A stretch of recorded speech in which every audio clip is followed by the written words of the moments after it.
Test 2. Section 1. You will hear a man, Martin Hill, phoning an estate agent in order to find some accommodation. First, you have some time to look at questions 1 to 3 on page 38.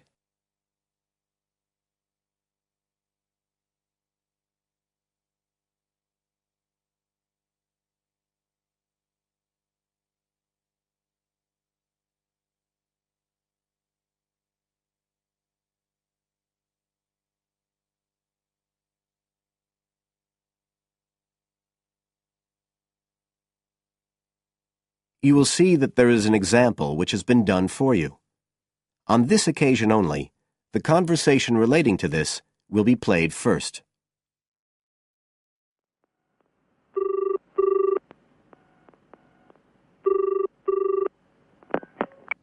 Hello, Brindle's estate agents here. How may I help you? Oh, good morning. I'm ringing to see what flats you have for rent at the moment. Right. Martin wants to rent a flat, so B has been circled as the answer.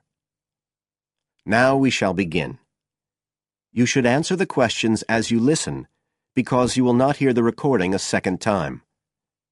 Listen carefully and answer questions 1 to 3.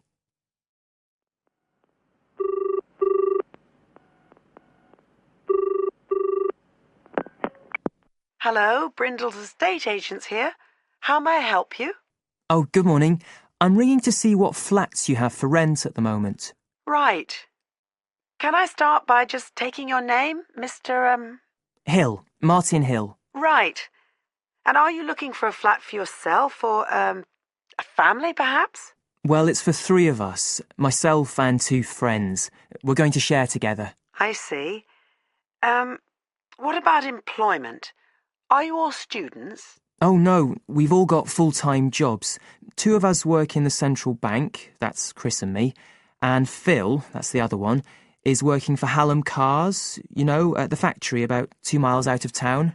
I'll put you down as young professionals then. And I suppose you'll be looking for somewhere with 3 bedrooms? Yeah, at least 3. But actually, we'd rather have a 4th room as well, if we can afford it, for friends staying over and stuff. Is that with a living room to share, plus kitchen and bathroom? Yeah, that sounds good. But we must have a bathroom with a shower. We don't mind about having a bath, but the shower's crucial. OK, I'll just key that in. And are you interested in any particular area? Well, the city centre would be good for me and Chris, so that's our first preference. But we'd consider anything in the west suburbs as well, really. Actually, for Phil, that'd be better, but he knows he's outnumbered. But we aren't interested in the north or the east of the city. OK, I'm just getting up all the flats on our books. Now you have some time to look at questions 4 to 10 on page 39.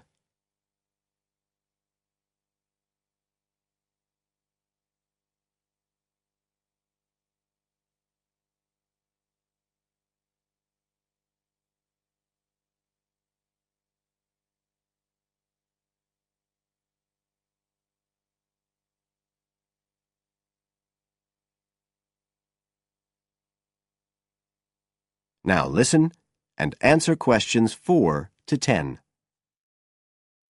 Just looking at this list here, I'm afraid there are only 2 that might interest you. Do you want the details? OK, let me just grab a pen and some paper. Fire away. This first one I'm looking at is in Bridge Street and very close to the bus station. It's not often that flats in that area come up for rent. This one's got 3 bedrooms, a bathroom and kitchen, of course, and a very big living room. That sounds a good size for you. So what about the rent? How much is it a month? The good news is that it's only £450 a month. Rents in that area usually reach up to £650 a month. But the landlord obviously wants to get a tenant quickly. Yeah, it sounds like a bit of a bargain. What about transport for Phil? Well, there'll be plenty of buses, so no problem for him to use public transport. But unfortunately there isn't a shower in the flat. And that location is likely to be noisy, of course. OK. What about the other place? Let's see. Oh, yes. Well, this one is in a really nice location, on Hills Avenue. I'm sure you know it. This looks like something a bit special. It's got 4 big bedrooms and, there's a big living room. And, oh, this'll be good for you, a dining room. It sounds enormous, doesn't it? Yeah, it sounds great. That whole area is being developed, and the flat's very modern, which I'm sure you'll like. It's got good facilities, including your shower. And of course it's going to be quiet, especially compared with the other place. Better and better. But I'll bet it's expensive, especially if it's in that trendy area beside the park. I'm afraid so. They're asking £800 a month for it. Whoa, it sounds a lot more than we can afford. Well, maybe you could get somebody else to move in too. I'll tell you what, give me your address and I can send you all the details and photos, and you can see whether these two are worth a visit. Thanks, that would be really helpful. My address is flat 5. That is the end of section 1. You now have half a minute to check your answers.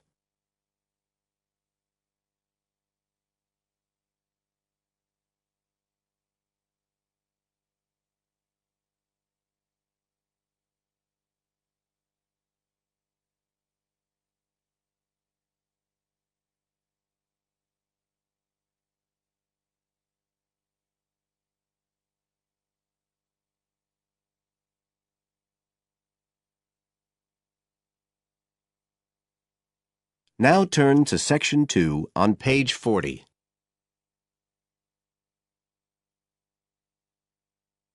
Section 2. You will hear a tour guide welcoming a group of visitors to the British Library and telling them about the library and what they will see there. First, you have some time to look at questions 11 to 15 on page 40.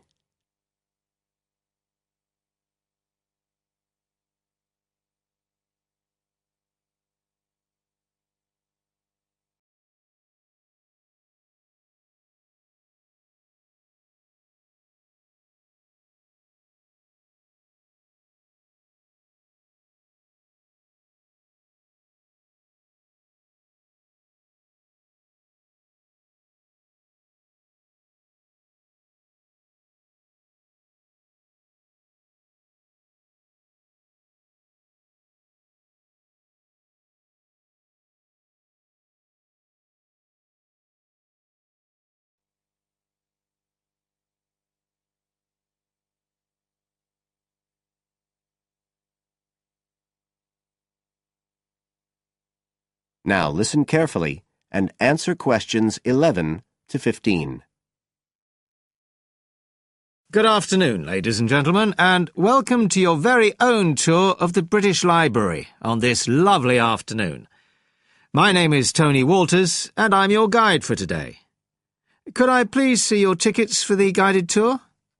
I'd also like to remind you that any tickets bought today do not include a visit to the reading rooms. I'm afraid we don't do visits on Fridays, or any weekday during working hours, so as not to disturb the readers. But if you do want to see those rooms, the only day there are tours is on Sundays. So, I don't want anyone to be disappointed about that today. OK? Thank you. Right, we'll start with a brief introduction. As many of you know, this is the United Kingdom's National Library, and you can see that this is a magnificent modern building. It was first designed by Sir Colin St. John Wilson in 1977, and inaugurated by Her Majesty the Queen more than 20 years later in 1998. As you can see, the size is immense, and the basements alone have 300 kilometres of shelving, and that's enough to hold about 12 million books. The total floor space here is 100,000 square metres, and, as I'll show you, the library houses a huge range of facilities and exhibition spaces. And it has 1,000 staff members based here in the building. So, you can appreciate the scale of our operation. In fact, this was the biggest publicly funded building constructed in the United Kingdom last century. It is still funded by the government as a national institution, of course, and it houses one of the most important collections in the world. The different items come from every continent and span almost 3,000 years. The library isn't a public library, though. You can't just come in and join and borrow any of the books. Access to the collections is limited to those involved in carrying out research. So it's really a huge reference library for that purpose, and anyone who wants to consult any materials that are kept here can formally apply to use the library reading rooms. You now have some time to look at questions 16 to 20 on page 41.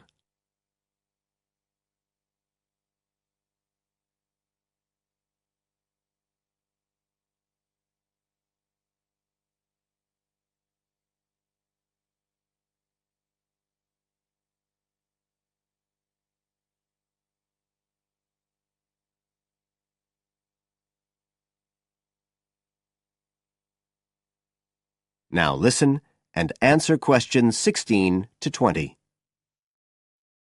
Right. Well, here we are, standing at the meeting point on the lower ground floor, just to the right of the main entrance. I've given you all a plan of the building so that we can orientate ourselves and get an idea of where we'll be going. Now, outside the main entrance, you'll see the wide piazza with the stunning sculpture of Newton. The sculptor was Paolozzi, but it's based on the famous image by William Blake, and it's definitely worth a closer look. On the other side of the piazza from the statue is the conference centre, which is used for all kinds of international conventions. We'll take a quick look inside at the end of our tour.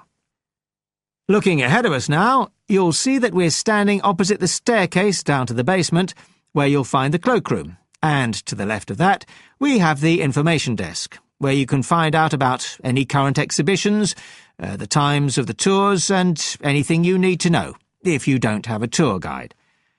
As you can see, on this lower ground floor, we also have a bookshop.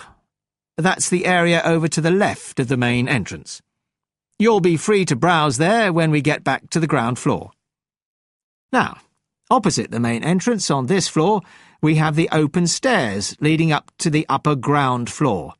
And at the top of them, in the middle of the upper ground floor, you can see a kind of glass-sided tower that rises all the way up through the ceiling and up to the first floor. This is called the King's Library. It's really the heart of the building. It was built to house the collection that was presented to the nation in 1823 by the King. You can see it from every floor above ground. When we go up there, you'll find the library's treasures gallery on the left. Can you find it on your plan? That's the exciting one.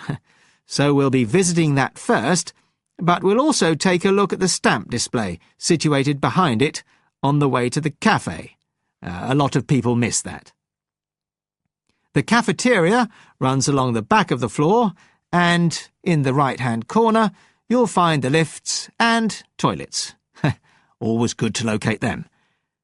The other main area on that floor is the public access catalogue section, and I'll show you how that operates when we get up there. That is the end of section 2. You now have half a minute to check your answers.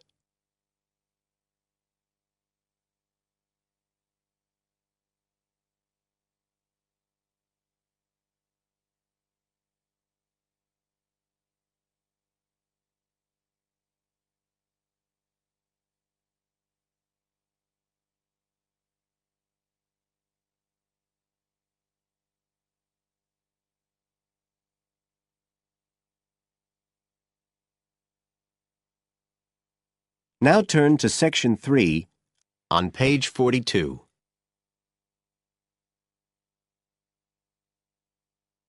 Section 3. You will hear a conversation between a student, Dave, and his tutor about a project that Dave has done about work placements. First, you have some time to look at questions 21 to 25 on page 42.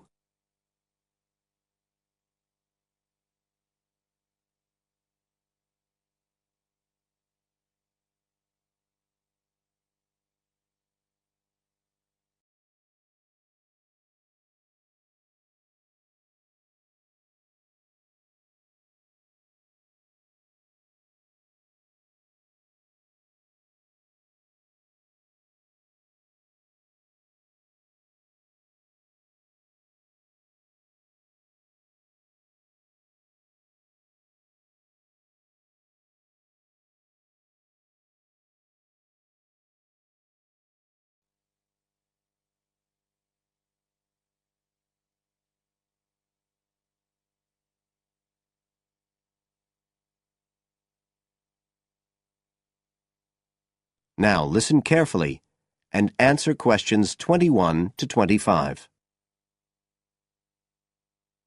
Good afternoon, Dave. Come on in and take a seat. Hi, Dr. Green. Thanks. Oh, hang on a minute. I'll just find the first draft of your project paper, and we can have a look at it together. Now, yours is the one on work placement, isn't it? Yeah, that's right. So what made you choose that for your project? Well, I suppose it was because sending students off to various companies for work experience seems to be such a typical part of educational courses these days. I mean, even school kids get to do it. But I felt everyone just kind of assumes it's a good thing. And I guess I wanted to find out if that's the case. But you don't look at schools or colleges, right? You've stuck to university placement schemes. Yeah, well, I quickly found that I had to limit my research. Otherwise, the area was just too big. Do you think that was okay? I think it's very sensible, especially as the objectives might be very different. So how many schemes did you look at? Well, I sent out about 150 questionnaires altogether. 50 of each to university authorities, students and companies. And I got responses from 15 educational institutions and 30 students in 11 individual companies. Great. That sounds like a good sample. And who did you send your company questionnaires to? Well, the idea was to have them done by the students' line managers. But sometimes they were filled in by the human resources manager or even the owner of the company. Right. I didn't find a full list anywhere, so I think it's very important to provide that, really. You can put it as an appendix at the back. Right. I've got a record of all the respondents, so that'll be easy. I hope other things were okay. I mean, I've already put such a lot of work into this project, identifying the companies and so on. Oh, I can tell. I think you've done a good job overall. You now have some time to look at questions 26 to 30 on page 43.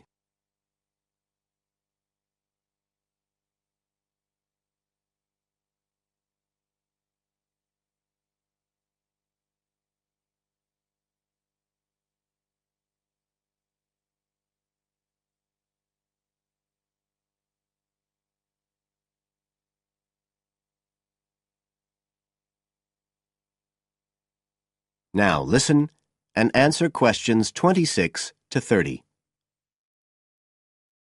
I thought your questionnaires were excellent, and you'd obviously done lots of background reading. But there were a few problems with the introduction. First of all, I think you need to make some slight changes to the organisation of your information there. At present, it's a bit confused. OK. What did you have in mind? Well, you write quite a bit about work placement in general, but you never explain what you mean by the term. So you think I should give a definition? Exactly. And the introduction is the place to do it. And then, look, you start talking about what's been written on the topic, but it's all a bit mixed up with your own project. So do you think it would be better to have two sections there, like a survey of the literature as the introduction, and then a separate section on the aims of my research? I do. You can include your methods for collecting data in the second section too. It would be much clearer for your reader. Establish the background first, then how your work relates to it. It would flow quite nicely then. Yes, I see what you mean. Anyway, moving on. I like the way you've grouped your findings into 3 main topic areas. Well, it became very obvious from the questionnaires that the preparation stage was really important for the whole scheme to work, so I had to look at that first. And I found a huge variation between the different institutions, as you saw. I was wondering if you could give a summary at the end of this stage of what you consider to be the best practice you found. I think that would be very helpful. Right, I'll just make a note of that. What did you think of my second set of findings, on key skills development? For me, this is the core of my whole project, really. And you've handled it very well. I wouldn't want you to make any changes. You've already got a nice final focus on good practice there. Thanks. Right. Now, I think the last part, which deals with the reasons why students don't learn... What, the constraints on learning chapter? Yes, that's the one. I think you need to refer to the evidence from your research a bit more closely here. You know, maybe you could illustrate it with quotations from the questionnaires, or even use any extracts from a student diary if you can, and refer back to what you've written about good practice. That is the end of Section 3. You now have half a minute to check your answers.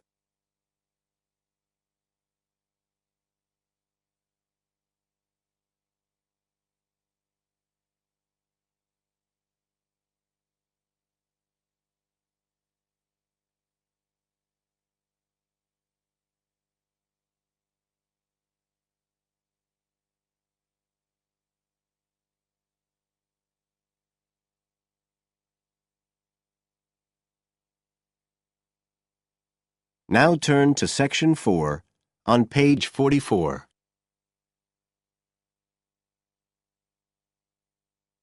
Section 4. You will hear a part of a lecture about learning and bilingualism. First, you have some time to look at questions 31 to 40 on pages 44 and 45.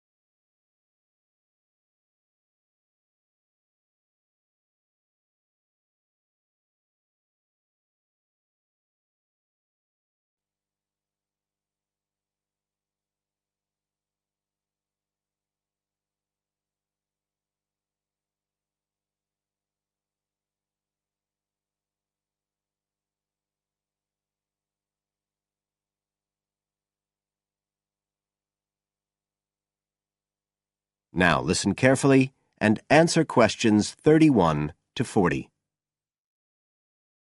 When we look at theories of education and learning, we see a constant shifting of views as established theories are questioned and refined or even replaced, and we can see this very clearly in the way that attitudes towards bilingualism have changed. Let's start with a definition of bilingualism. And for our purposes today, we can say it's the ability to communicate with the same degree of proficiency in at least 2 languages. Now, in practical terms, this might seem like a good thing, something we'd all like to be able to do. However, early research done with children in the USA in fact suggested that being bilingual interfered in some way with learning and with the development of their mental processes. And so in those days, bilingualism was regarded as something to be avoided, and parents were encouraged to bring their children up as monolingual, just speaking one language. But this research, which took place in the early part of the 20th century, is now regarded as unsound for various reasons, mainly because it didn't take into account other factors such as the children's social and economic backgrounds. Now, in our last lecture, we were looking at some of the research that's been done into the way children learn, into their cognitive development, and in fact we believe now that the relationship between bilingualism and cognitive development is actually a positive one. It turns out that cognitive skills such as problem solving, which don't seem at first glance to have anything to do with how many languages you speak, are better among bilingual children than monolingual ones. And quite recently, there's been some very interesting work done by Ellen Bialystok at York University in Canada. She's been doing various studies on the effects of bilingualism, and her findings provide some evidence that they might apply to adults as well. They're not just restricted to children.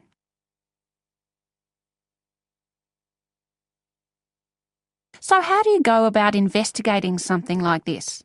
Well, Dr. Bialystok used groups of monolingual and bilingual subjects aged from 30 right up to 88. For one experiment, she used a computer program which displayed either a red or a blue square on the screen. The coloured square could come up on either the left-hand or the right-hand side of the screen. If the square was blue, the subject had to press the left Shift key on the keyboard, and if the square was red, they had to press the right Shift key. So they didn't have to react at all to the actual position of the square on the screen, just to the colour they saw. And she measured the subjects' reaction times by recording how long it took them to press the Shift key and how often they got it right. What she was particularly interested in was whether it took the subject longer to react when a square lit up on one side of the screen, say the left, and the subject had to press the Shift key on the right-hand side. She'd expected that it would take more processing time than if a square lit up on the left and the candidates had to press a left key. This was because of a phenomenon known as the Simon effect, where basically the brain gets a bit confused because of conflicting demands being made on it. In this case, seeing something on the right and having to react on the left. And this causes a person's reaction times to slow down. The results of the experiment showed that the bilingual subjects responded more quickly than the monolingual ones. That was true both when the squares were on the correct side of the screen, so to speak, and even more so when they were not. So bilingual people were better able to deal with the Simon effect than the monolingual ones. So what's the explanation for this? Well, the result of the experiment suggests that bilingual people are better at ignoring information which is irrelevant to the task in hand and just concentrating on what's important. One suggestion given by Dr. Bialystok was that it might be because someone who speaks two languages can suppress the activity of parts of the brain when it isn't needed. In particular, the part that processes whichever language isn't being used at that particular time. Well, she then went on to investigate that with a second experiment. But again, the bilingual group performed better. And what was particularly interesting, and this is, I think, why the experiments have received so much publicity, is that in all cases, the performance gap between monolinguals and bilinguals actually increased with age, which suggests that bilingualism protects the mind against decline.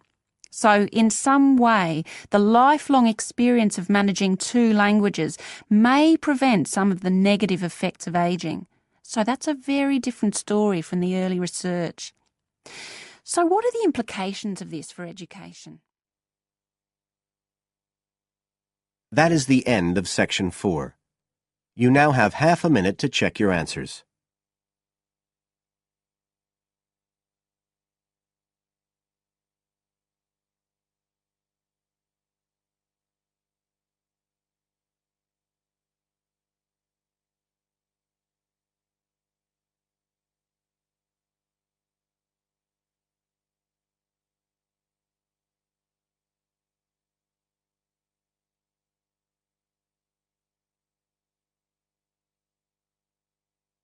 That is the end of the listening test. You now have 10 minutes to transfer your answers to the separate answer sheet.